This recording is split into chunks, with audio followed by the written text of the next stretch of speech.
بسم اللہ الرحمن الرحیم۔ معاہدہ لوزین 24 جولائی 1923 کو ہوا تھا۔ یہ ترکی اور الائیڈ فورسز کے درمیان یہ بیسیکلی کہنے کا تو ایک پیس معاہدہ تھا، لیکن یہ ایک ایسا معاہدہ تھا کہ جس کے پیچھے الائیڈ فورسز کے جو اصل عزائم تھے وہ کھل کے سامنے آ گئے تھے۔ یہ معاہدہ، اس میں تقریباً کو 7 پارٹیسپینٹ تھے۔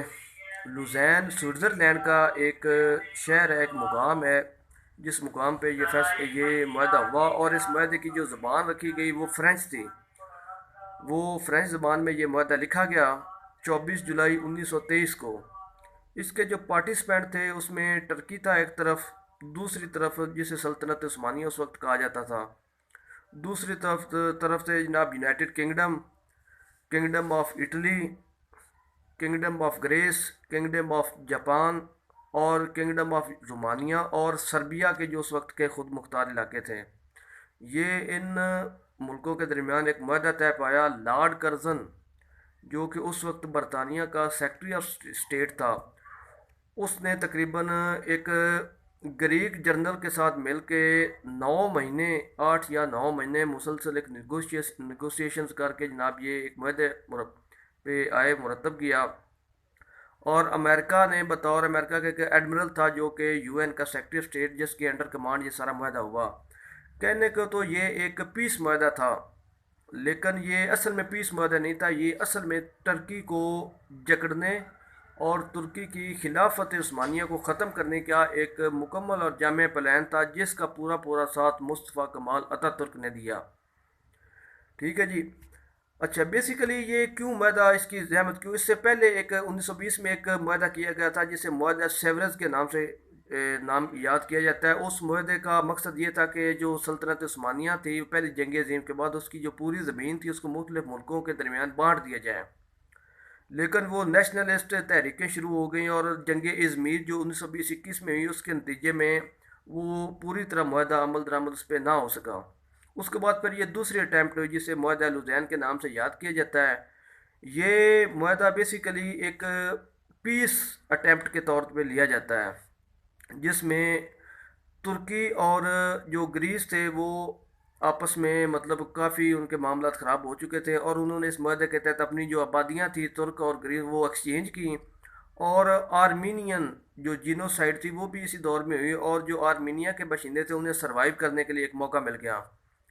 دوسری طرف کرکوک جو موجودہ عراق کا علاقہ ہے کرکوک، اور اس میں جو ایک کرد جو آبادی، اس کے لیے بھی ایک علیحدہ مملکت بنانی تھی، جو کہ برطانیہ نے کرد آبادی سے وعدہ کیا تھا۔ وہ بھی اس معاہدے کا پس پردہ ایک حصہ تھا، جس کو مصطفیٰ کمال اتاتürk، جو کہ اس وقت ترکی کی فورسوں کو لیڈ کر رہا تھا، وہ بیسیکلی ایک لبرل آدمی تھا جس نے خلافت عثمانیہ کو ختم کیا، اور خلافت عثمانیہ کی افواج کی کمانڈ اپنے ہاتھ میں لیا، اور اس نے یہ معاہدہ کیا۔ ابھی آپ اس معاہدے کے جو پہلو ہیں یا اس معاہدے کی جو شرائط ہیں وہ ذرا سن لیں۔ اس معاہدے کی پہلی شرط تھی کہ اس خلافت عثمانیہ کو ختم کر دیا جائے، اور ترکی جو کہ 4 بر اعظموں پہ ان کی سلطنت جو خلافت وہ پھیلی ہوئی تھی وہ ختم ہو گئی، جس کے نتیجے میں مختلف ملکوں کو وہ زمین بانٹ کے مختلف ملک بنا دیے گئے، جس میں سعودی عربیہ بعد میں یہ مشرق وسطیٰ ہے، افریقہ کے ملک ہیں، کم و بیش کوئی 32 سے 34 ملک اس میں سے نکلے تھے۔ اور پہلی شرط خلافت عثمانیہ کو ختم کرنا۔ دوسری شرط تھی کہ 100 سال تک ترکی اپنے ملک کے اندر سے جو نیچرل ریسورسز ہیں وہ استعمال نہیں کر سکتا۔ تیسری شرط یہ تھی کہ جو آب نائے فاسفورس ہے، جو کہ ایک آب نائے چینل کے طور پر، سمندری چینل کے طور پر استعمال ہوتا ہے، 2 سمندروں کو ملاتا ہے اور تجارتی ایک ذرائع آمد و رفت کے لیے استعمال ہوتا ہے، وہ ترکی اس میں 100 سال تک ٹیکس نہیں لے سکتا۔ میرا خیال ہے کہ اس سے بڑی دنیا میں زیادتی نہیں ہو سکتی کہ آپ اپنے ہی پانی اپنے ہی گھر کا لوگوں کو استعمال کرنے کے لیے دیں، اور آپ جناب اس سے اپنا کرایہ بھی نہ لے سکیں۔ اس کی وہ اگر آج کا اسٹیمیٹ آپ لگائیں تو قسطنطنیہ کے سامنے جو آپ نئے فاسفورس گزرتی ہے، جسے جہاں بڑا مشہور فاسفورس برج بھی ہے، وہ بلینز آف ڈالرز ان کے جناب بنتے ہیں، کرایہ جو آمد و رفت کا جو وہ ٹیکس ہوتا ہے۔ 100 سال تک ترکی کو اس معاہدے میں باندھ دیا گیا کہ وہ 100 سال تک یہاں سے اپنا ٹیکس نہیں لے سکتے۔ تو تیسرا جناب ان کا یہ پہلا یہ ہو گیا کہ جناب خلافت عثمانیہ کو ابالش کرنا، دوسرا ترکی ادھر سے ٹیکس نہیں لے سکتا، تیسرا جناب ترکی جو اپنے 100 سال تک ملک کے اندر سے اپنے ریسورسز استعمال نہیں کر سکتا۔